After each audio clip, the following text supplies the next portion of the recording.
Assalamualaikum warahmatullahi wabarakatuh. Yang kami hormati Ibu Ersipit Kurnia Ruby SCMC Psikolog dan semua audiens yang berbahagia.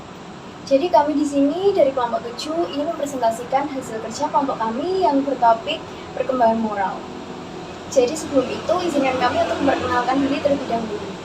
Kenalkan, nama saya Oliver Rahayu dengan NIM 20236008. Saya Safiatun Awalia dengan NIM 2023 60111. Saya Ilda Putri Fabrianti dengan NIM 2023 60110.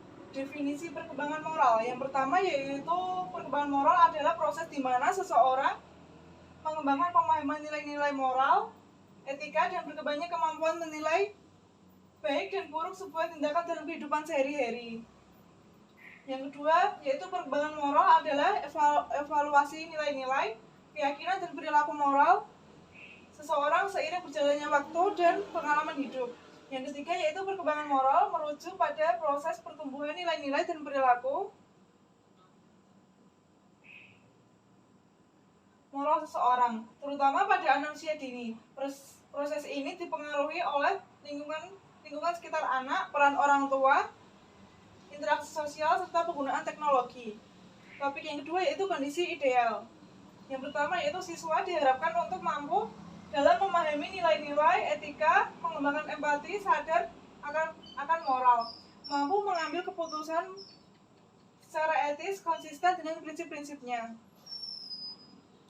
Yang kedua yaitu meliputi pembentukan nilai-nilai etika, empati, dan tanggung jawab dalam individu.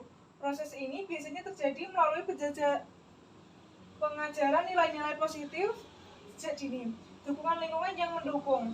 Yang ketiga yaitu siswa mampu memberi hormat kepada guru atau orang yang lebih tua.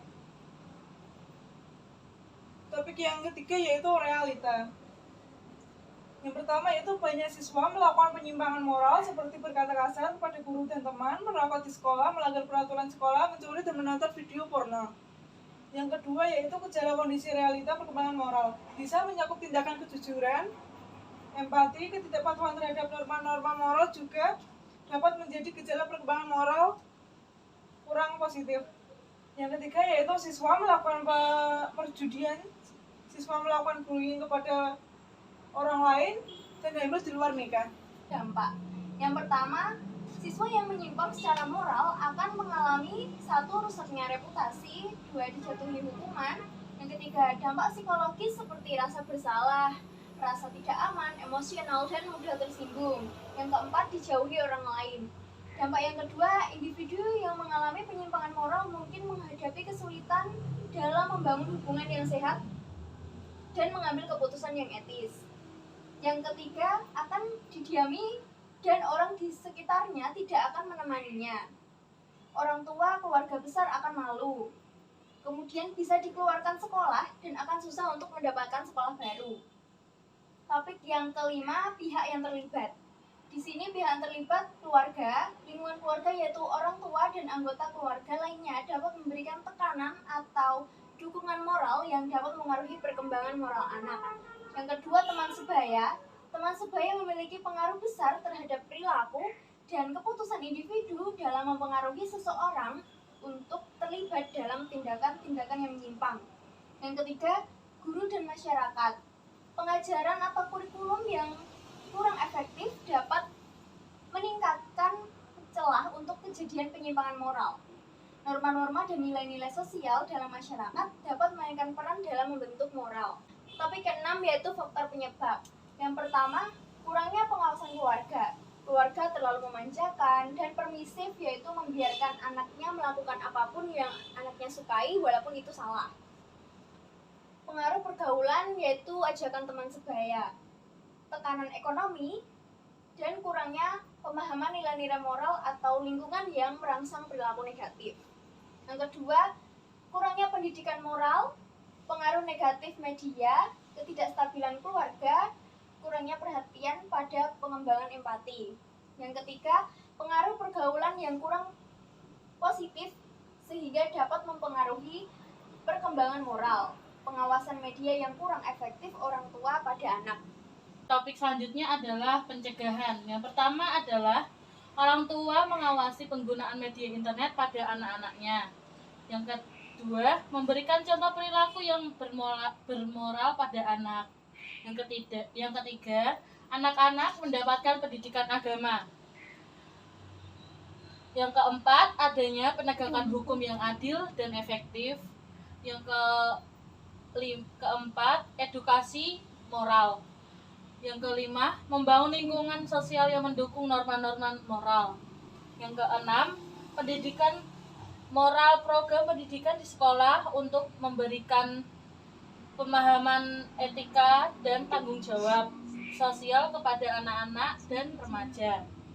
Yang ketujuh, dukungan ke keluarga, yaitu membangun lingkungan keluarga yang positif dengan memberikan dukungan internal, emosional.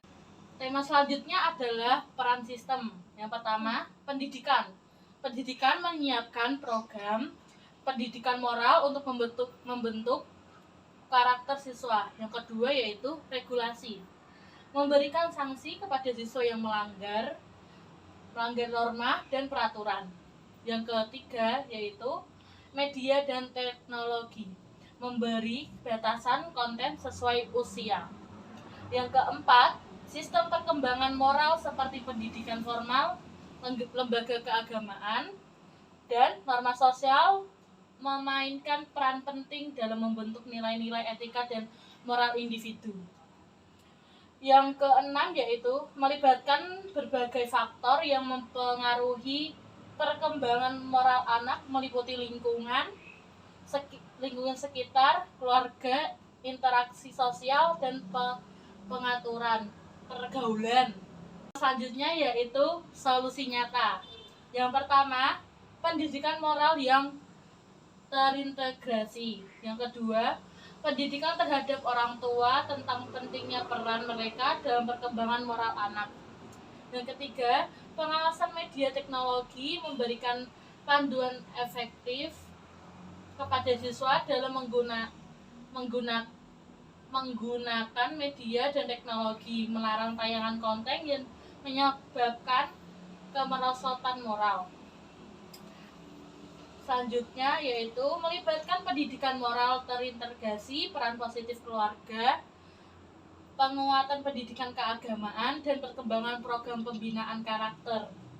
Selanjutnya, menanamkan pendidikan karakter, memilih teman yang memberikan dampak positif bagi kita. Selanjutnya, menggunakan internet atau dunia maya dengan bijak. Yang terakhir yaitu orang tua harus lebih mengawasi pergaulan anak dan penggunaan media sosial. Yang terakhir adalah saran. Yang pertama, saran kepada keluarga untuk lebih terbuka dan komunikatif dengan anaknya, kemudian mencontohkan perilaku-perilaku yang baik di rumah.